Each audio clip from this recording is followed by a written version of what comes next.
Boa noite para você que não me conhece, meu nome é João, eu estou aqui hoje para falar com você sobre o uso por parte dos cristãos de simbologias ou então procedimentos ocultos ou até mesmo da chamada geometria sagrada para alcançar um bom objetivo.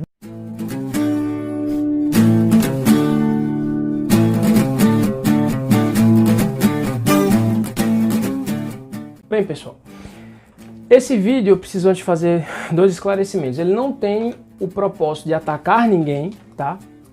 Na verdade são três. O primeiro é que ele não tem o propósito de atacar ninguém, na verdade, e aqui o segundo propósito é, sob uma perspectiva cristã, atacar o mérito desta questão.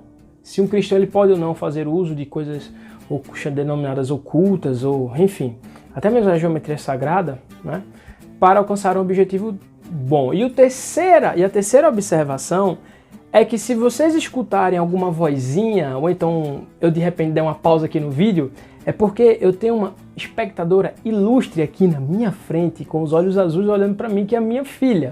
Então, tá aqui no cantinho, então assim, não dá pra deixar ela num canto e vir fazer, não. Faz aqui com ela porque a esposa tá cuidando de outras coisas. Então vamos lá. Pessoal, partindo realmente agora para o mérito da questão, eu tenho, assim, eu faço parte, eu vou dar uma breve introdução a respeito disso. Eu faço parte sou inscrito em alguns canais muito bons, que trazem conteúdos excepcionais, que acrescentam a minha visão cristã. História cristã, perspectiva cristã, contexto e várias outras coisas, que eu gosto bastante. Todavia, por esses dias, eu vi uma pessoa, dentre esses canais, fazendo no desfecho do seu vídeo a seguinte afirmação: eu não vejo problema de nós fazermos uso da chamada geometria sagrada para alcançar um objetivo bom, fecha aspas. Essa foi a afirmação, isso me espantou muito, porque muitas pessoas que seguem essa pessoa que eu sigo são cristãos também, ou então têm uma concepção ou um conhecimento de Cristo. E assim, dentro das igrejas, hoje, eu posso garantir a vocês que a grande maioria das pessoas não leem sequer um livro bíblico por mês. Um por mês. Quiçá a Bíblia toda por ano. E quando eu falo ler, não é apenas uma leitura dinâmica, parar e ficar lendo. No princípio Deus era... o verbo estava com Deus, e o verbo era Deus, e o verbo se fez carne e habitou. Não, é pensar, é refletir, é você fazer uma correlação dentro do arco bíblico de Gênesis e Apocalipse, do que você está lendo ali naquele determinado ponto. Eu falo em estudar realmente a Bíblia. A gente não encontra quase ninguém dentro das igrejas hoje que realmente se propõe a isso. E quem se propõe, a quantidade, se levarmos em consideração o tamanho, a quantidade de pessoas que estão nas igrejas, é muito pouca mesmo, né? Então assim, a gente precisa tomar muito cuidado, nós precisamos ler. O próprio Deus declara que o povo erra por não conhecê-lo. O próprio Deus declara que o seu povo não procura entendê-lo, não procura estudá-lo, não procura compreender quais são os mistérios dele para com o seu povo, qual é o propósito dele, né? Aí a gente tem como exemplo a própria profecia de Daniel, né, que o povo não entendeu e alguns não entendem até hoje, mas tudo bem. Então assim, as pessoas que estão dentro das igrejas, elas muitas vezes elas não estão lá, elas estão lá, mas não estão estudando. Só um momentinho. Elas estão lá e não estão estudando a palavra. Então, uma vez que essas pessoas que são as chamadas, eu vou denominá-las como menos avisadas ou então menos interessadas em estudar as Sagradas Escrituras, essas pessoas, quando se deparam com determinadas afirmações da parte de outras pessoas influentes, elas falam, realmente faz sentido, mas não estudou a Bíblia, tá? E é por isso que eu resolvi gravar este vídeo aqui. Foram basicamente 4 minutos de aviso, então vamos entrar logo no mérito, até para não me delongar mais. Vejam bem, eu vou ler para vocês o comentário que eu fiz no vídeo dessa pessoa, e na medida em que eu for lendo, eu vou comentando os pontos a serem observados, tá? A primeira coisa que eu li, que eu denominei, que eu falei, foi assim: como assim a geometria sagrada é algo positivo? Vejam bem, pense comigo. Jeová revelou a geometria sagrada, e aqui aqueles que têm respeito, e eu entendo perfeitamente, se não quiser Jeová, a gente pode falar Deus mesmo, né, que atribui em si todas as características e os nomes de Deus. Deus, ele por acaso nos revelou a chamada geometria sagrada, ou então algum ritual obscuro para a gente seguir a fim de conseguir um determinado propósito, ou foi através da palavra que as coisas aconteceram? Tanto na criação quanto na condução do povo ao deserto. Você pode dizer, João, mas levantaram uma cobra no Antigo Testamento para que o povo fosse curado do veneno da picada dela. De fato, uma cobra foi levantada. Quem olhasse para a cobra, ela seria curada. E foi o que aconteceu. Mas o que é que acontece mais na frente? É que o povo tinha deixado de adorar a Deus para adorar a cobra. Ou seja, Deus determinou, dentro da sua infinita onisciência, né, e como o criador até mesmo das próprias leis do universo, que aquela figura ela fosse levantada para que o povo fosse curado naquele momento, mas mais na frente o povo esquece desse fato de que foi pela palavra que aquilo dali foi revelado e aquilo foi erguido e aquilo dali foi usado para curar o povo, certo? Ou seja, quem trouxe Deus, e o objeto tornou-se o objeto de adoração do povo, tomando o lugar de Deus. O povo foi condenado por isso, se eu não me engano está relatado em 2 Reis. Além disso, a gente tem também a própria Arca da Aliança, que, apesar de alguns dizerem que não era verdade, que não, é mentira, eu acredito piamente que seja verdade, mas a Arca da Aliança, ela representava a presença de Deus no meio do povo. O povo começou a olhar para a Arca da Aliança e adorar a Arca da Aliança, achando que a vitória viria porque a Arca da Aliança estava com eles, e não necessariamente isso era garantia, né? Tanto é que existe o episódio que a Arca da Aliança estava com o exército, mas o povo estava em pecado. O que foi que aconteceu? O exército foi derrotado, a Arca da Aliança foi, digamos assim, roubada, né? Foi tomada pelos inimigos, que se não me engano são os filisteus, foram os filisteus, porque elas ficaram em Gat, e ela ficou em Gat, e aí ela foi levada para lá, para Gat, e foi colocada lá, entendeu? Acontece lá um episódio, enfim. Não é esse o objetivo, eu não vou falar para não demorar mais. Então, ela foi levada para lá, e levada lá, o povo foi chamado, exortado ao arrependimento. Por quê? Porque a arca, que era o grande símbolo, foi roubada. Depois a arca é destruída. Isso significou que Deus saiu do meio do povo? Não. Deus deu várias outras vitórias, Deus levantou vários outros homens, Deus fez várias outras coisas no período da antiga aliança, sem a arca, sem a cobra. Por quê? Porque Ele é Deus, Ele é autossuficiente. Então, quem deu essa suposta geometria sagrada foi Deus? Não, não foi Deus. Quem revelou esse conhecimento foi Deus? Não, não foi Deus. A gente não encontra isso em momento nenhum da Bíblia, tá? Ainda que a gente tenha esses fatos isolados que estão contidos no período da Antiga Aliança. Eu realmente não encontro uma lógica nisso, pelo contrário, não é isso que eu encontro em lugar algum nas Sagradas Escrituras, em nenhuma versão, inclusive hebraica. Não vejo Jesus fazendo uso de simbologias durante sua passagem terrena, pelo contrário, tudo que ele fez foi feito primeiramente da parte de Deus e foi realizado, consumado através da palavra. A exceção disso foi a criação do homem, né? Isso aqui tem a ver com o momento de Jesus e com a criação de todas as coisas. Quando Jesus passou por aqui, Jesus não ficou fazendo uso de símbolo nenhum para alcançar objetivo nenhum, foi através da palavra. Como é que ele ressuscitou Lázaro? Ele foi lá, desenhou um negócio bem e fez assim, e aí Lázaro saiu? Não, ele chegou lá, falou, fez uma oração, falou com o pai, agradeceu o pai, obrigado porque eu orei, porque sempre que eu oro tu me ouves, e diz, Lázaro, tira a pedra, Lázaro vem para fora. Lázaro saiu. E veio realmente para fora, não foi? Lázaro saiu andando. E o povo ficou estarrecido, né? Então assim, você não vê Jesus fazendo uso de simbologia. Você pode dizer, não, mas no momento que ele perdoou a mulher pecadora, foi pega em adultério, ele estava desenhando um negócio no chão lá. Ele perdoou, não fez milagre. Entendeu? Ele perdoou a mulher, ele perdoou fazendo uso do próprio regimento da antiga aliança, que é a lei que regia aquele povo naquele momento. Os judeus, os hebreus, entende?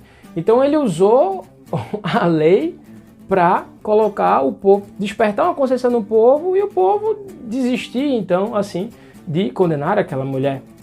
O outro momento simbólico pode ser o momento dos olhos, que ele pega e passa lá o barro nos olhos do cego e o cego volta a ver. Então, assim, a gente tem que levar em consideração essas coisas. Então, assim, não é porque Jesus fez isso, que necessariamente ele faz apologia. Pega aí um barro e vai passar no olho de um cego para ver se ele vê. Não acontece isso. Foi através da oração, foi através da comunhão com Deus e da palavra que Jesus fez o que fez. Aqui eu lembro para vocês a parábola, por exemplo, da figueira, que a figueira não deu fruto. E aí a figueira não deu fruto, Jesus, que era Deus, condenou aquela figueira murchou.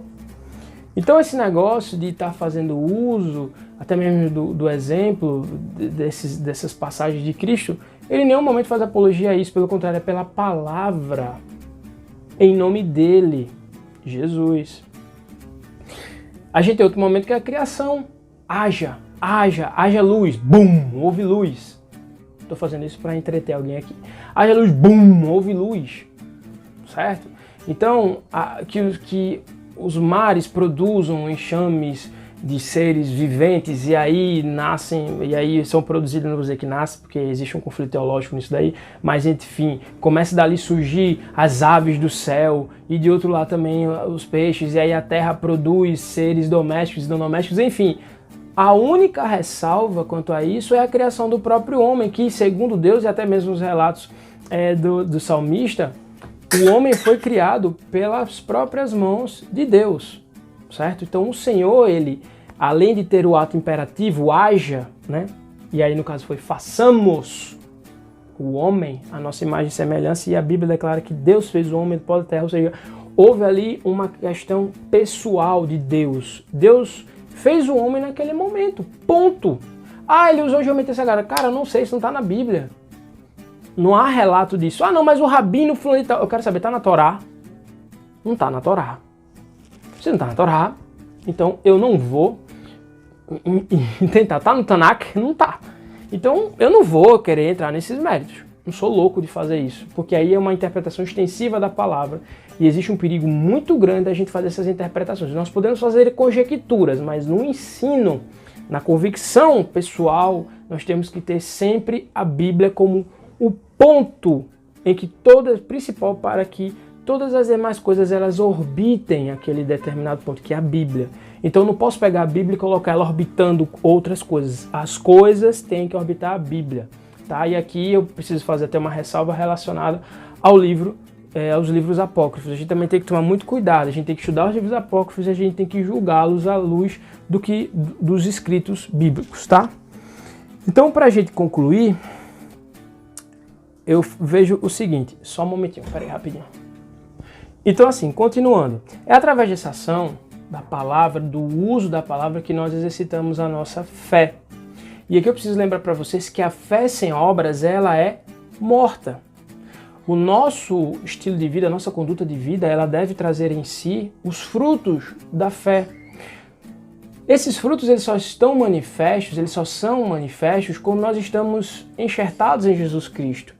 E quando é que nós estamos enxertados em Jesus Cristo? Quando nós o reconhecemos como nosso Salvador, abrimos espaço na nossa vida para que o Espírito dele faça a limpeza necessária, a fim de que os frutos dignos de arrependimento, os frutos chamados do Espírito, conforme tem lá em Gálatas no capítulo 5 e João 14 e 15, eles se manifestem nas nossas vidas.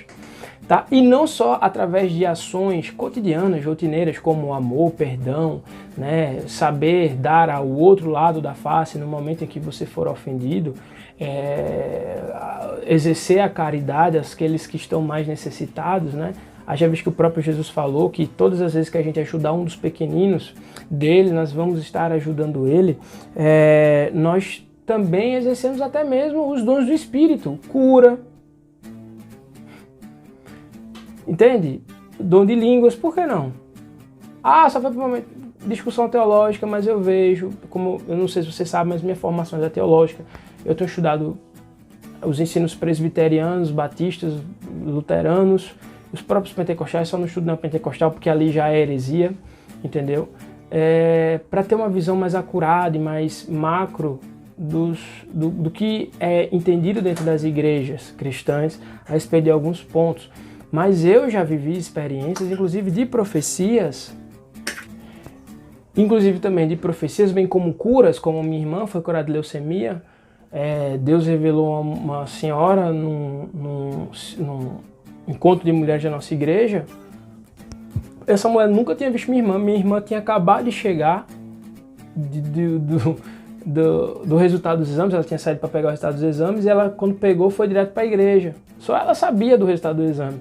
Quando sentou na cadeira, com 10, 15 minutos, a mulher olhou para ela: Deus está dizendo hoje que você está sendo curado de leucemia. Mesmo, pô, caiu em prantos. Começou a chorar. Então, assim, isso sim, e aqui uma ressalva, uma observação, tá? Não tem nada a ver com o que eu estou falando no contexto geral, mas é só uma observação. O fato da pessoa ter um dom não significa dizer que essa pessoa vai ser salva. Eu vou gravar um vídeo falando sobre isso. Inclusive, isso vai ser um dos fundamentos que eu vou utilizar para defender um outro ponto de vista, porque eu já vi outra pessoa, outro canal, falar uma coisa que eu gosto também muito da pessoa, que produz o conteúdo desse canal, falar uma abobrinha, tirando de contexto a passagem que Jesus diz, declara: olhe, apartai-vos de mim, pois não vos conheço. Aqueles que, no caso, faziam curas, tinham dom de língua, pregavam em nome do Senhor Jesus. Jesus, ele declara isso lá: apartai-vos de mim, pois não vos conheço. Certo? Então a gente precisa tomar muito cuidado também com isso, não é porque uma pessoa está falando necessariamente que aquela pessoa ali, ela vai ser salva. Pode vir, Deus pode, lembre aqui, até a mula de Balaão, tá? E a própria declaração de Jesus relacionada aos fariseus, né? Vocês se julgam muito importantes porque vocês são filhos de Abraão, mas se Deus quiser, ele pode suscitar até das pedras filhos de Abraão. Como quer ou não, foi o que aconteceu conosco através do sacrifício de Cristo. Mas enfim, fechando parênteses e voltando ao raciocínio original, é através do exercício da palavra que nós, inclusive, praticamos e exercitamos a nossa fé. Como eu falei, sem fé é impossível agradar a Deus. Você só acredita em Jesus Cristo como Salvador e no sacrifício de Cristo se você tiver fé para isso. Se você não tiver, você não vai. A fé, inclusive, também é um dom de Deus. Entendeu? E é uma coisa que a gente precisa buscar na parte dele. Exercitar tanto a fé quanto a sabedoria, quanto os demais dons do Espírito, dom de ensino e vários outros, tá? Então, assim, quando a gente... E o que é que eu quero dizer com isso? Quando a gente deixa de exercitar a fé, o uso da palavra com fé em nome de Jesus, para que a vontade de Deus seja feita, para que algo seja feito a fim, principalmente, de glorificar ao nome do Senhor, como tem lá em João, como eu já falei, capítulo 14 e 15, quando nós deixamos de fazer isso para adotarmos determinados rituais ou realizarmos determinadas ações a fim de alcançar algo que aparentemente aos nossos olhos é bom, nós estamos, querendo ou não, dizendo o seguinte: olha, veja bem, Deus, eu confio em você, mas aqui eu vou, sabe, eu vou aqui pegar e vou fazer isso aqui porque é por uma boa causa, tá bom? Ora, eu tô, querendo ou não, dizendo o seguinte: ó, vou manchar minhas mãos, tá, para alcançar um objetivo, alcançar um propósito que é bom, ainda que eu desobedeça a Deus. Por quê? Porque os fins justificam os meus. É quase isso, gente. Então a gente precisa tomar muito cuidado, certo? Toda ação de um cristão, ela tem que ser pautada, ela tem que ser medida, refletida à luz da Bíblia. Não pode fugir disso, das Sagradas Escrituras, até mesmo em alguns casos até dos livros apócrifos, né? E aqui eu repito, nós precisamos lê-los comparando-os com o contexto geral, porque é isso que eu quero que você entenda. A Bíblia, se você pegar um livro isolado, um versículo isolado, você não entende o arco todo. Você precisa entender o contexto, todo o arco que está ali inserido, para dizer se aquilo ali realmente vem ou não vem da parte de Deus, tá? Então vamos continuar para terminar o vídeo, porque assim, como o assunto é um pouco mais extenso e o vídeo da pessoa que gravou são geralmente vídeos extensos, eu me sinto até na liberdade também de passar um pouco do prazo de validade de cada vídeo. Mas para terminar, eu faço a seguinte indagação a essa pessoa, né, que declarou que ela não via nenhum problema no uso de determinados procedimentos chamados ocultos, porque são ocultos porque foram escondidos de nós, mas que não deveriam, porque não há problema nenhum no uso disso, da nossa parte. Deixa eu fazer uma pergunta para vocês. Quem é que utiliza esses procedimentos? Quem é que faz uso desses procedimentos? As chamadas sociedades secretas, ok? Então, eu tenho uma sociedade secreta em especial que ela declara que Deus, ele é o arquiteto do universo. Veja bem, Deus, ele pode ser o arquiteto do universo, mas Deus ele é além disso, ele é o criador. Agora, o arquiteto não pode ser o criador pode ser um arquiteto, mas o arquiteto não pode ser o criador. entende? Mas eles veneram o arquiteto. O arquiteto pode ser o criador? Não pode. Então eles estão venerando, adorando a pessoa certa? Não. Aí alguém pode dizer, não, mas Deus não é só o criador, Deus fez tudo a partir de algo. Então você está me dizendo que o Deus da Bíblia, o Deus ao qual eu declaro servir, o Deus que ressuscitou dos mortos, que se materializou, veio, morreu e ressuscitou, esse Deus ele está subordinado a alguma coisa maior do que ele para fazer uso dessas coisas, dessas leis, para se beneficiar? Você está dizendo para mim que essa lei é maior do que Deus? Eu acho que não. Então a gente ou entra na mesma equivalência, a gente se equivale a eles, se a gente disser que fazer uso desses rituais ocultos é algo positivo, se for para um bom objetivo, se a gente declarar isso, ou a gente se equivale a eles, e se equivalendo, a gente se torna igual a eles. Aí você pode dizer, não, mas eles fazem as coisas voltadas para o mal. Tá bom, mas quem é que me declara qual é a medida do bem e do mal nesses aspectos? Você vai dizer o que Marco Sérgio Cortella fala no livro dele, que o que é bom é fazer outra pessoa bem, mas se a noção deles for deturpada e eles acharem que é gente?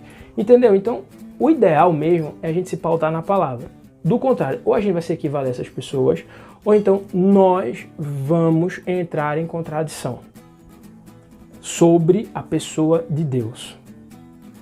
Entende? Então a gente precisa tomar muito cuidado com isso.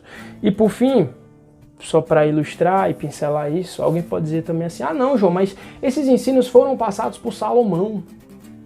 Eu pesquisei rapidamente a respeito de Salomão e tem uma coisa bastante interessante. Eu tenho aqui um livro, eu estou com a estante cheia de livro que eu estou estudando, graças a Deus. Eu estou aqui com esse livro aqui, ó, A História dos Hebreus de Flávio Josefo, versão total, compilada pela CPAD, tá? E ele, na página 380 e 381, ele cita uma pessoa chamada Eleazar, que na presença do imperador Vespasiano, que ocorre no período pós-Cristo, na presença do imperador Vespasiano, ele expulsou vários espíritos malignos de pessoas possessas. Eu vou ler aqui para vocês, tá? Para vocês entenderem, porque lendo fica mais fácil a compreensão.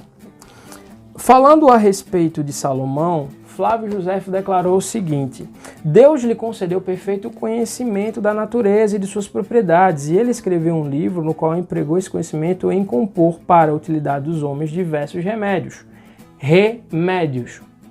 Alguns deles tinham até mesmo força para expulsar demônios que não se atreviam a voltar para a pessoa que estava possessa. E ele continua: essa prática ainda está em uso Eu recebi aqui uma notificação e aí eu estava lendo, desculpa. Viu um judeu chamado Eleazar livrar diversos possessos na presença do imperador Vespasiano, de seus filhos e de vários oficiais e soldados. Ele prendia ao nariz do possesso um anel no qual estava fincada uma raiz, a mesma de que Salomão se servia para aquele fim. Logo que o demônio a cheirava, arremessava o doente por terra e o abandonava. Ele então dizia as mesmas palavras que Salomão havia deixado por escrito e, fazendo menção desse príncipe, proibiu o demônio de voltar. Para fazer ver ainda melhor o efeito das conjurações, enchia uma tinha de água e ordenava ao demônio que lançasse por terra como um sinal de que havia abandonado o processo, e o demônio obedecia. E aí concluiu o raciocínio Flávio Josefo. Julguei bem relatar essa história a fim de que ninguém possa duvidar da ciência sagaz e extraordinária que Deus concedeu a Salomão como graça particular. Vejam bem, a gente precisa aqui apontar, quando a gente trata, porque muitas pessoas usam a figura de Salomão, que é uma figura bíblica, né, para se fazer valer do uso dessas coisas, né? Dizer, não, mas se está na Bíblia, Salomão estava na Bíblia, eu também posso. Não, calma, não é bem assim. Nós precisamos entender a figura de Salomão. Vejam bem, eu pesquisei rapidamente sobre esse assunto e assim, gente, os ensinos cabalísticos, o Zohar, enfim, muitos deles eram apenas tradições orais, até 800 depois de Cristo. Entre 800 até 1000 depois de Cristo, pelo menos isso foi o que eu pude ver, depois eu vou até também ver algo mais concreto a respeito disso, esses ensinos eles começaram a ser compilados, tá? O livro, por exemplo, é A Chave de Salomão, né? O Segredo de Salomão.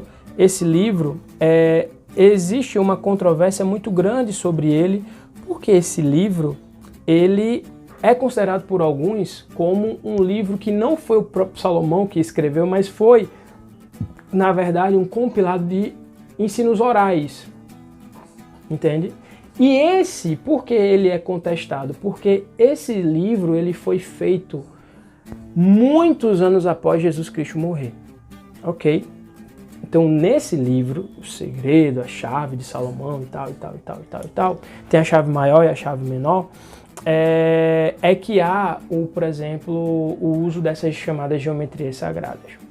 Pois bem, como nós podemos ver aqui através do relato de Flávio Joséfo, que viveu naquele momento, ele tem outros relatos bastante interessantes, até mesmo a respeito do próprio Salomão, nós vamos perceber o seguinte, vejam bem, que Salomão, ele se utilizava de plantas, ervas,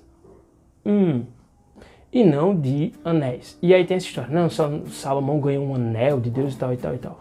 Eu não encontro isso na Bíblia, tá? E se ele fez uso disto, nós precisamos prestar bastante atenção no que Deus declara a Salomão quando que Deus passou, a advertência que Deus passou a Salomão, na verdade, quando declarou que ele, Salomão, seria agraciado com uma incrível sabedoria que nunca seria replicada nunca mais na humanidade, mas que ele deveria tomar muito cuidado e estar muito atento, porque se ele fizesse mau uso daquilo dali, ele iria colher os frutos disso. E aqui só uma observação, você sabe quem era o grande amigão de Salomão? Hirão, o rei de Tiro. Vai lá na Bíblia e procura qual é a condenação de Deus sobre Tiro. É a pior possível, destruição total, o caos total. Por quê? Porque eram pessoas que faziam uso de rituais ocultos, os mesmos dos filisteus. Então, gente, nós temos, se ele fez realmente essas coisas, Salomão, nós temos o seguinte cenário. Nós temos uma pessoa que começou bem e terminou mal a vida. Por quê? Na sua caminhada se desviou. E por fim eu gostaria de ler para vocês Isaías capítulo 2, versículo 6, para vocês entenderem o desfecho disso que eu estou falando para vocês, sobre o uso de simbologias ou uso dessas coisas ocultas para alcançar algo. O profeta Isaías declarou o seguinte: certamente abandonaste o teu povo, os descendentes de Jacó, porque eles se encheram de superstições dos povos do leste, praticam adivinhações como os filisteus e fazem acordos com pagãos. Isaías 2,6.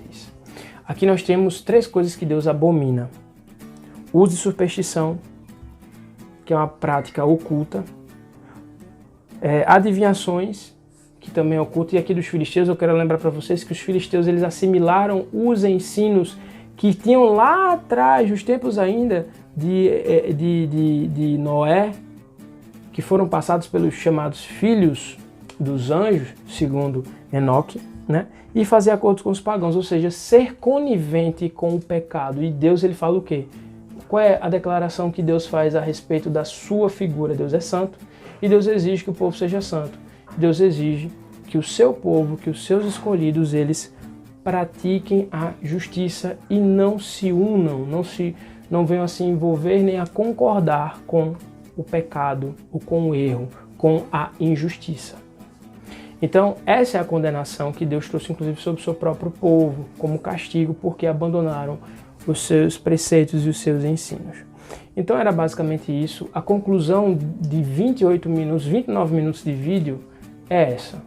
Um cristão, um seguidor de Cristo, que declara que Jesus Cristo é seu Salvador e que tem em si o Espírito Santo, que deve se pautar na palavra de Deus, ele não deve fazer uso nem de superstições, rituais, procedimentos ocultos ou da chamada geometria sagrada, ainda que algumas figuras bíblicas fizeram uso.